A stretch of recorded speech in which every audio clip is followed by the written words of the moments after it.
Par l'immolation de l'agneau, la puissance de Satan, du péché et de la mort a été brisée. La chose est symbolisée dans Exode 12 par l'institution de la Pâque. C'est pour Israël une vraie résurrection, une délivrance complète de la tyrannie de Pharaon. Or, peu après, il semble que tout soit de nouveau remis en question. Surpris entre des montagnes qui rendent impossible un changement de front, devant eux la mer, derrière eux une armée qui les talonne, comme si l'Égypte avait juré de ressaisir sa proie. Le peuple angoissé croit à sa dernière heure venue. Mais au milieu de cette détresse, Dieu rappelle Moïse à la réalité spirituelle. Qu'as-tu à la main? Une verge. Dans tout ce livre de l'Exode, la souveraineté divine est liée à la verge de Moïse. Or, c'est justement une question de souveraineté que l'ennemi furieux d'avoir perdu la partie croit pouvoir soulever à nouveau. Cette poursuite n'est pas autre chose qu'un suprême défi jeté par Pharaon à l'autorité de Dieu.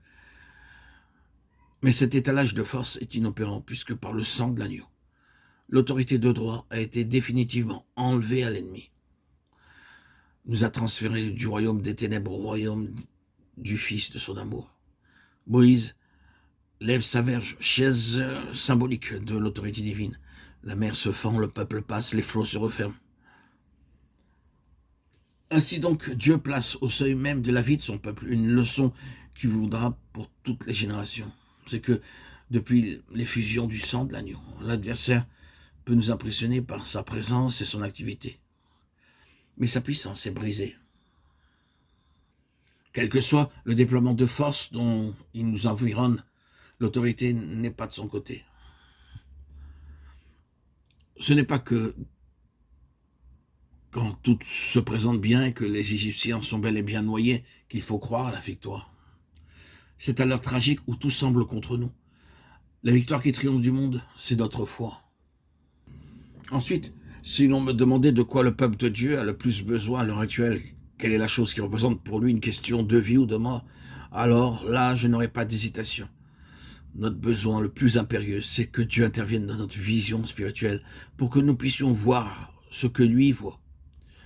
Un grand nombre d'enfants de Dieu se trouvent aujourd'hui dans le même état que le peuple d'Israël tel qu'il nous est dépeint dans 1 Samuel 3:1.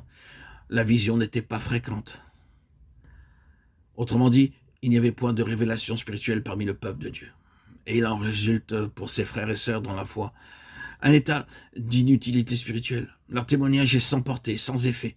La notion de vision se définit de façon différente. C'est une chose qu'on voit et c'est la capacité de la voir. Et dans cet ordre d'idées, l'apôtre Paul a été envoyé pour ouvrir les yeux des aveugles spirituels, pour présenter à ses yeux ouverts le Seigneur Jésus.